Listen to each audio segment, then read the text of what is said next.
Terapia de casais é o tema do programa Conexão de hoje. E a gente está aqui com a Ana Glaucia Lima e no intervalo a gente está falando aqui de terapia, porque é muito interessante. E aí eu queria abordar com a Ana aqui o seguinte, né, Ana?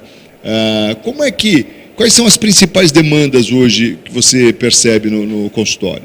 O que eu percebo que chega mais para mim é as questões de tarefas de casa, quando as coisas não são muito bem organizadas, porque hoje em dia, né, os dois trabalham fora, os dois têm várias atividades, e quando um espera muito do outro, isso acaba sendo um problema, né?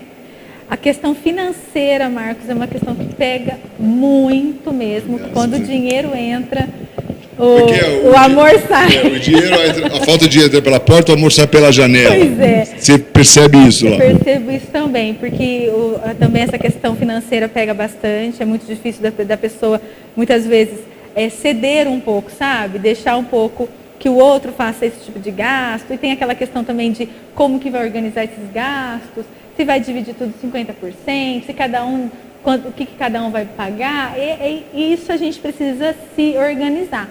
Porque não existe uma regra, né? Existe o que cada um está disposto a fazer. E também vem muito da história de vida de cada um, o que as pessoas entendem por casamento, o que eu tenho de experiência da minha família, o que o outro tem experiência da família dele, para a gente construir uma terceira visão. Então, às vezes as pessoas acham que tem todo um padrão e não tem. Não é porque, sei lá, na minha casa, o meu pai cuidava de todas as contas e minha mãe era a que ficava em casa, que comigo tem que ser assim também, né? As coisas a gente pode se reestruturar conforme o casal ele acha melhor.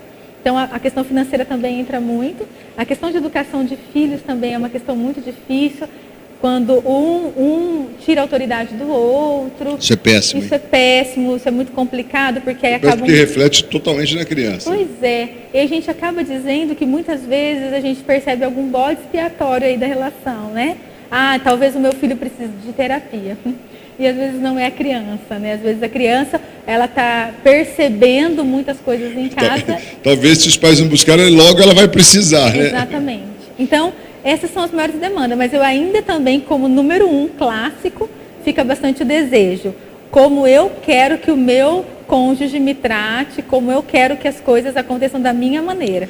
Isso vem assim como carro-chefe. Você mencionou aí algumas questões muito interessantes, né? Por exemplo, você falou essa questão da formação de cada um, a cultura de cada um, né? Assim, em casa, né? Da família mesmo, aquilo que aprendeu, como os pais, por exemplo, lidavam com o dinheiro, como os pais lidavam com o serviço doméstico, quer dizer, cada um tem a sua cultura, né? E aí a gente tem aquele choque, muitas vezes, quando casa. Agora, por que isso não repercute no namoro? Por que no namoro a gente não se preocupa com isso, hein? Pois é, né? Não é? Por que a gente mascara tudo isso?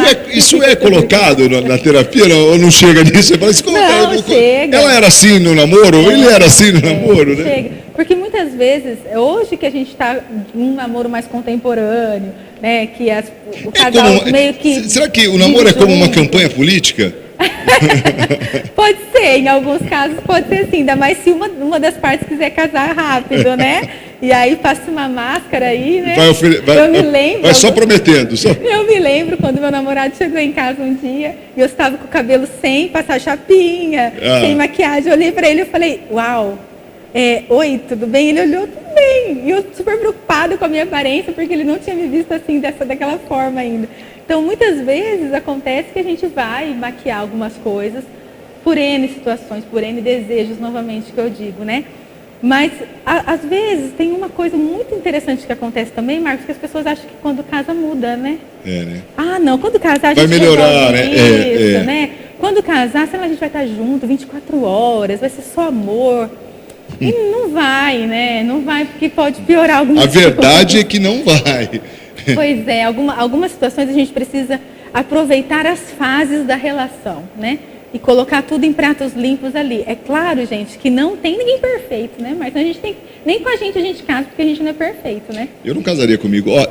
Existe um tempo estipulado para terapia de casal? Não existe um tempo estipulado, nem para terapia de casal, nem para terapia individual. Porque depende muito do que vem surgindo. Claro que com a experiência, né? O casal traz uma situação mais ou menos parecida com algo que eu já vivi, eu consigo estimar alguma coisa. mas não existe um tempo, em 3 meses eu vou resolver esse problema, não. Até porque a gente mencionou algo aqui que é válido lembrar mais uma vez, que é a questão da prevenção também, né? Porque você pode, de repente, ter lá um período intenso de terapia e tal, e depois escalonar isso e tal. Isso seria o ideal, na verdade, né? Com certeza, você vai de 15 em 15 dias, você vai estipula aí um prazo que você deixa de ir um tempo, depois você volta. Isso não existe uma regra, eu preciso ir. É claro que em situações específicas, obviamente, a gente pede para o casal ir e tudo mais, toda semana, 2 vezes na semana, enfim. Mas, quando a gente fala de alguns problemas que já foram resolvidos e o casal ele quer continuar a terapia, para continuar tendo um espaço, né? Porque muitas vezes a gente acaba discutindo ali em casa, no calor da emoção, acaba falando um monte de coisa. E quando você vai para a terapia, é interessante que a gente já vai se preparando, né? Quando você vai pegar o carro, você pega o ônibus, pega o Uber, você já vai se preparando para a terapia, o que eu vou falar, como que as coisas vão se resolver. É um espaço, é um setting terapêutico, onde as coisas estão ali para acontecer naquele lugar, naquele espaço, com um profissional especializado que consegue ter uma escutativa e não ficar palavras soltas ao vento, sei lá, durante um jantar. Né? É diferente. O falar é organizador dentro de um espaço organizador também, dentro de uma escuta, dentro de um profissional que consegue nortear essa discussão. Eu costumo dizer para os casais que eu atendo, aqui, né, na terapia, na sala, aqui é o lugar da gente discutir, porque aqui existem manejos que a gente pode fazer. Né? Muitas vezes a gente vai discutir, sei lá, na frente dos filhos, ou durante um jantar, durante o almoço, no WhatsApp, no telefone, que não vai adiantar muita coisa. Mas ali tem começo, meio e fim a sessão. Né? A gente consegue organizar ali os pensamentos e colocar ali as distorções cognitivas que todos nós temos. Imagina dentro de uma relação a 2, né? Pois é. Agora, assim, como é que começa, né? Como é que pode começar uma terapia? Vamos imaginar uma situação.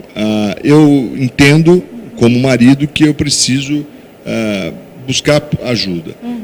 O meu cônjuge não concorda. Não, eu posso iniciar isso sozinho e sei lá, você, por exemplo, como profissional, me ajudar a trabalhar a ponto de eu convencer o meu cônjuge de que é necessário. Isso acontece? Acontece. Já aconteceu de virem pessoas sozinhas. Sim. E depois, em determinados momentos, eu chamar o cônjuge e a gente, em 3, discutirmos a importância da terapia ser terapia de casal, porque a queixa e a demanda é na relação. Né? Porque senão fica uma situação muito complicada quando uma pensa que seria interessante a terapia para melhorar a relação, o outro não quer ir, então eu vou abrir mão disso. Tá vendo? Ele não quer mudar, ele não quer melhorar a situação, então também vou largar a mão disso. Não, eu acho que existe essa possibilidade, porque a gente não sabe também, né, Marcos? O que passa no outro, dentro do coração do outro, quando você joga a possibilidade de fazer uma terapia de casal. Como que essa pessoa vai receber isso? Então eu tenho problema. Então, sabe? A gente tem que respeitar as individualidades de cada um. Então, assim, olha, eu estou percebendo que a gente está tendo dificuldade na nossa relação. Eu acho que a gente precisa de terapia. Eu não vou. Tudo bem, eu vou. Eu vou e a gente vai vendo como que a gente pode resolver isso. E já quando vai o casal mesmo, né? Quando chegam ali, primeira sessão, tal, sentam diante de você. Sentam diante de mim, eu falei aí. Como é que isso que eu ia falar? Qual que é o start? Como é que é o pontapé inicial? Como é que isso acontece? Pois é, a terapia de casal ela é interessante a gente perceber que vem o casal para conversar e a gente coloca quais são as problemáticas da relação, porque a pessoa acaba falando do seu próprio entendimento e acaba tirando da relação. Importantíssimo frisar que também eu atendo individualmente os 2. Correto. Entende? Porque eu preciso também saber muitas coisas que um vai falar, não vai falar ali quando estivermos em 3. Então, ouvir a história de vida, colher a história de vida, colher o que ele traz de cultura, o que ele traz de reprodução, de comportamento, e aí a gente vai fazendo essa jogada, né? Atende o casal, depois atende um, depois atende outro. Isso é interessante fazer. Outra situação, por exemplo, se um dos membros ali já faz uma terapia individual, é interessante que o outro também faça. Deixa eu te interromper para ir para o intervalo. A gente volta exatamente nesse ponto aí, como funciona literalmente a dinâmica aí da terapia em casal. Não sai daí não, que a gente